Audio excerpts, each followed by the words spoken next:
Hello friends, आज की कहानी है गुरु दक्षिणा।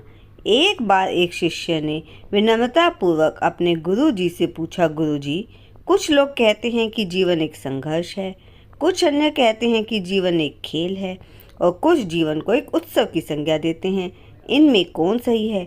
गुरु जी ने तत्काल बड़े ही धैर्यपूर्वक उत्तर दिया, पुत्र, जिन्हें गुरु नहीं मिला उनके लिए जीवन एक संघर्ष है, जिन्हें गुरु मिल गया उनका जीवन एक खेल है, और जो लोग गुरु द्वारा बताए गए मार्ग पर चलने लगते हैं मात्र वे ही जीवन को एक उत्सव का नाम देने का साहस जुटा पाते हैं।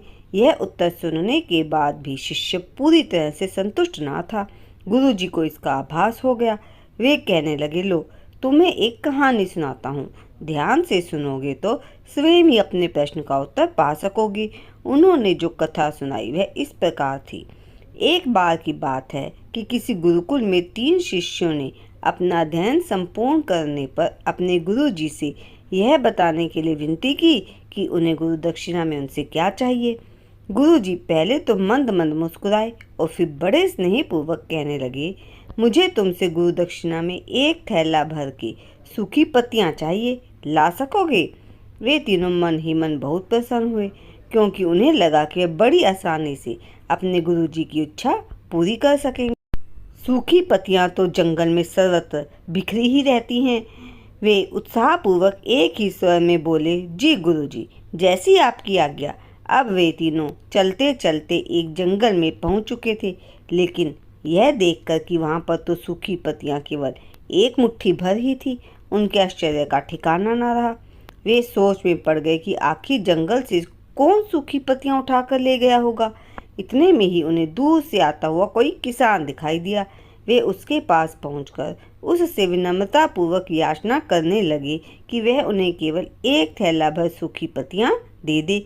अब उस किसान ने उनसे क्षमा मांगते हुए यह बताया कि वह उनकी मदद नहीं कर सकता, क्योंकि उसने सूखी पत्तियों का ईंधन के रूप में पहले ही उपयोग कर लिया था। अब वे तीनों पास में ही बसे एक गांव की ओर इस आशा से बढ़ने लगे कि हो सकता है वहां उस गांव में उनकी कोई सहायता कर सके। वहां पहुंचकर उन्होंने जब एक व्यापारी को देखा तो बड़ी उम्मीद से उससे एक थैला भर सूखी पत्तियां देने के लिए प्रार्थना करने लगे, लेकिन उन्हें फिर से एक बार निराशा ही हाथ आई, क्योंकि उस व्यापारी ने तो पहले ही कुछ पैसे कमाने के लिए सूखी पत्तियों के दोने बनाकर बेच दिए थे। लेकिन उस व्यापारी ने उदारता दिखाते हुए उन्हें एक बूढ़ी माँ का पता बताया, जो सूखी पत्तियां एकत्रित किया करती थी।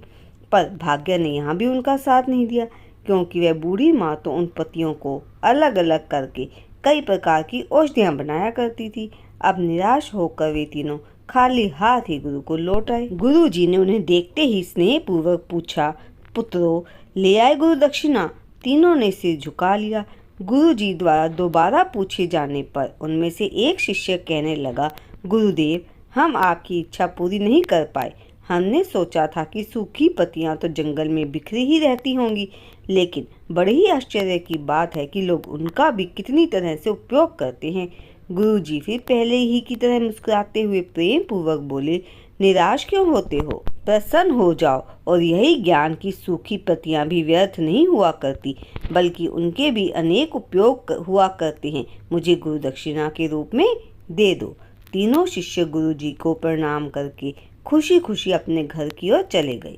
वह शिष्य जो गुरु जी की कहानी ध्यान पूर्वक सुन रहा था, अचानक बड़े उत्साह से बोला, गुरु जी, अब मुझे अच्छी तरह से ज्ञात हो गया है कि आप क्या कहना चाहते हैं। आपका संकेत इसी ओर है ना कि जब सूखी पत्तियां भी बेकार नहीं होती, तो फिर हम कैसे किसी भी वस्तु या व्यक्ति को छोटा और महत्वहीन मानकर उसका तिरस्कार कर सकते हैं। चींटी से लेकर हाथी तक और सुई से लेकर तलवार तक सभी का अपना अपना महत्व होता है।